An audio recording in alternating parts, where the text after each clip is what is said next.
এখন আপনাদের মাঝে 2 মিনিট কথা বলবেন এই দরবারি আওলাদ এবং দরবারে প্রতিনিশীল এবং সাহেবজাদা মাওলানা এনায়েতুল্লাহ সিস্তি মাজাদুল্লাহ আলী ওনাকে 2-1টি পরামর্শমূলক কথা বলার জন্য সবিনয় অনুরোধ করছি। বিল্লাহি মিনাশ শাইতানির রাজিম বিসমিল্লাহির রহমানির রহিম আসসালাতু ওয়াসসালামু আলাইকা ইয়া রাসূলুল্লাহ আসসালাতু ওয়াসসালামু আলাইকা ইয়া হাবিবাল্লাহ আসসালাতু ওয়াসসালামু আলাইকা ইয়া শাফিউল মুজনাবিন আসসালাতু ওয়াসসালামু আলাইকা ইয়া রাহমাতাল লিল আলামিন আলহামদুলিল্লাহ সালাতু ওয়াসসালামু আলাইকা ইয়া আহলে বাইতুল পাক পাঁচজন আলাইহিস সালাম বেশমার সালাতু ওয়াসসালামু আলাইকা ইয়া পাক পাঁচজন আলাইহিস সালাম বেশমার সালাতু ওয়াসসালামু আলাইকা ইয়া পাক পাঁচজন আলাইহিস সালাম বেশমার।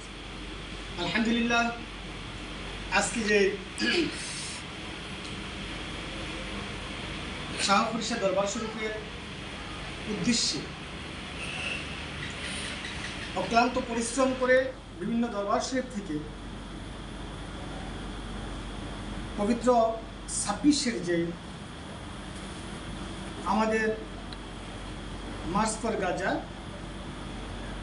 ইসরায়েলের বিপক্ষে স্লোগান দেওয়ার জন্য সমস্ত মুসলমানকে ইমানি জজবা দেওয়ার জন্য এবং বাংলাদেশের সমস্ত আমাদের দাউদকারী থানাধীন যতগুলো দরবার আছে দরবার শরীফগুলোকে মেসেজ দেওয়ার জন্য ইমানি মেসেজ ফিলিস্তিনের পক্ষে ইসরায়েলের বিপক্ষে এবং 26 তারিখে সকলে একত্রিতভাবে হয়ে যেন আমরা একটি বলিষ্ঠ কণ্ঠে আওয়াজ তুলতে পারি ইসরায়েলের বিপক্ষে, সেই জন্য অক্লান্ত পরিশ্রম করতেছেন আমার ভাই মুফতি আব্দুল সালাম বিপ্লবী পীর সাহেব মাদ্দাজিউল আলী উনি অক্লান্ত পরিশ্রম করে প্লাস ওনার পাশাপাশি শাহ হুসাইনিয়া দরবার শরীফ শাহ আপনার মাইন্দি শাহ চিস্তি প্লাস অদম গুণাগার এনায়েতুল্লাহ চিস্তি শাহপুরি। আমিও চেষ্টা করছি নিজে আগ্রহ সহকারে ওনাকে সঙ্গে কন্ট্যাক্ট করে যে ভাই আমি তো একটু সফল ছিলাম, আমারও যাওয়ার প্রয়োজন, আমিও চেষ্টা করছি একটু ওনার সঙ্গে সাথ দেওয়ার জন্য, কিন্তু মাগার উনি অক্লান্ত পরিশ্রম করেছেন সুন্নিয়াতের জন্য।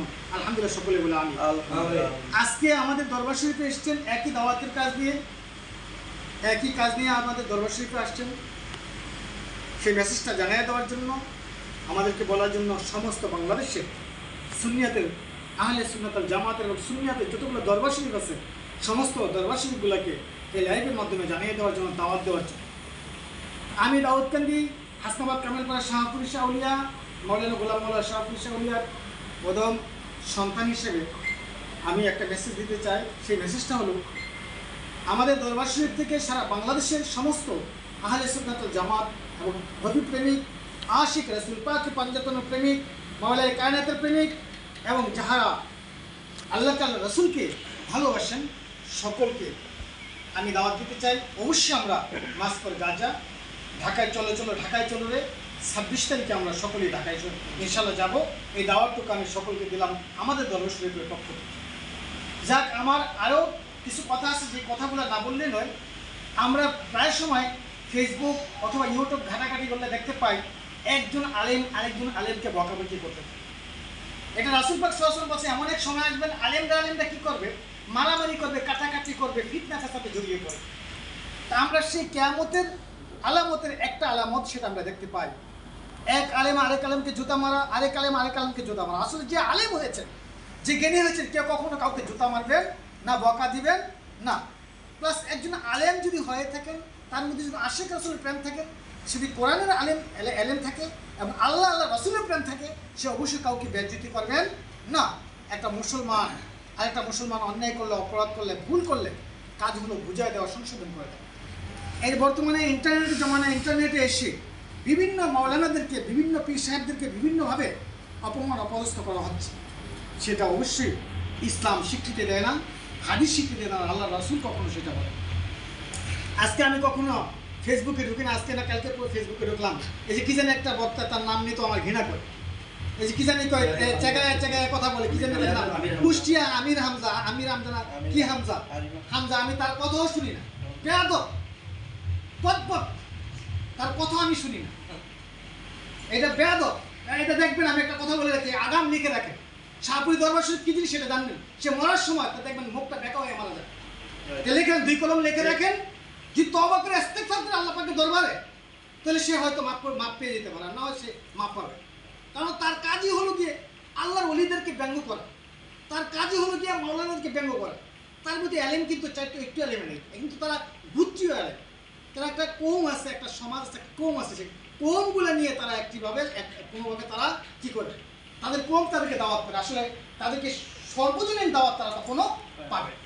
যে আলেম হবে সে কখনো আরেকটা আলেমের কখনো বিকৃতি করে কথা বলবে না, কখনো কাউকে সে কটাক্ষ করে কথা বলবে। যদি আলেম হয়, আর একটা আলেমের কাজ হলো একটা আলেম ভুল করলে তার ভুলকে সংশোধন করে দেয়। এই যে আমাদেরকে বিভিন্নভাবে হ্যাঁ করে যে আমরা আওয়ামী লীগকে সাপোর্ট করি, প্রশ্ন ওঠে না। গোয়েন্দা সংস্থা আছে, আপনি গোয়েন্দা সংস্থার লোক লাগাই দেন প্রত্যেকটা দরবারে। আমাদের কাছে বিএনপির লোক মুরিদ আছে, আমাদের কাছে জামাতের লোক মুরিদ আছে, আমাদের কাছে আপনি মনে করেন যে আওয়ামী লীগের লোক মুরিদ আছে, আমাদের কাছে জাতীয় পার্টির লোক মুরিদ আছে। এদিকে দেখবেন প্রত্যেকটা দল মানে পীর মাশায়েখের দরবারে প্রত্যেকটা মানে দলের লোক মুরিদান আছে, কিন্তু তারা কখনো কোনো দলকে মানে সাপোর্ট করে না। হয়তো কোনো সরকারের কোনো ভালো একটা কাজ দেখলে প্রশংসা করতে পারে, সে প্রশংসা করা তার নাম কিন্তু দলীয়ভাবে তাকে কি করা না, সাপোর্ট করা না। যদি কোনো একটা ভালো কাজ আপনি যেই করেন, সে ভালো কাজকে প্রশংসা করে, সেটা আমাদের দায়িত্ব, আমাদের ইমানি দায়িত্ব।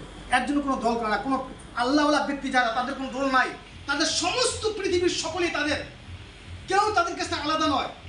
তারা সকলেই হিন্দু বৌদ্ধ খ্রিস্টান যা কিছু আছে, মুসলমান সকলেই তাদের আপন, কাউকে তারা পর করে জানে না, তারা সকলকে আপন জানে। এই জন্য আল্লাহ পাক বলছে, তোমরা আশরাফুল মাখলুকাত সৃষ্টিকে ভালোবাসো, সৃষ্টিকে ভালোবাসলে তোমরা আমি আল্লাহকে পাবো। তা কাজে তারা কাউকে কখনো হিংসা করে না, অহংকার করে না, রিয়া কাম মোহমায়ের ঊর্ধ্বেই থাকে, কাউকে তারা কখনো আলাদা করে দেখে না। তবে একটা কোনো কথায় অনুরোধ, যা কথা অনেক আমি বেশি হয়ে গেছেন, আমরা কখনো কারো কোনো কথায় আমরা কান দিব না। বিভিন্নভাবে দেখেন, একটা বড় ধরনের একটা কি আয়োজন হয়েছে, সেটার মধ্যে আমিও ছিলাম।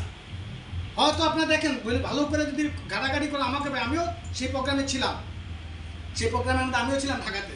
কিন্তু আমরা তো বিশ্বাস, আমরা তো কখনো এই কথা বলি নাই যে সেই প্রোগ্রামে যাওয়া যাবে না। আজকে আমাদের পীর মাশায়েখের মাধ্যমে, একটা আহলে সুন্নাত ওয়াল জামাতের মাধ্যমে একটা প্রোগ্রাম দেওয়া হয়েছে, সেটার মধ্যে তারা উঠে পড়ে মাজলুমের পক্ষে, ফিলিস্তিনের জন্য।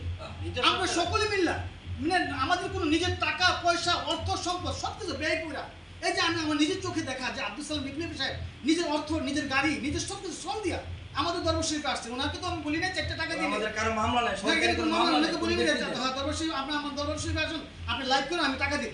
উনি নিজের টাকা খরচ করে আসছে, কারণ হলো এটা সর্বজনীন, এটা কারো কোনো স্বার্থের জন্য না।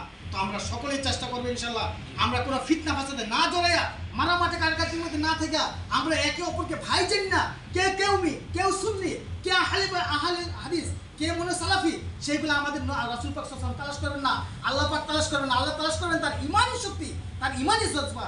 মুসলমান যদি হয়ে থাকে, কোনো মুসলমান এক মুসলমানকে আরেক মুসলমান কখনো অবস্থায় আলাপ করে দেখবে না, এবং তারা এক মুসলমান আরেক মুসলমানের ভাই, এক ভাই আরেক ভাইয়ের সঙ্গে মারামারি কাটাকাটি করতে পারে না। অতএব আমরা সকলেই সর্বজনীনভাবে একত্রিত হইয়া চেষ্টা করবো, আমরা কি করব, যে মাস পর গাজা 26শে এপ্রিল আমরা অবশ্যই সাহারাদি উদ্যানের মধ্যে সকলে চলে ঢাকায় চলে রে।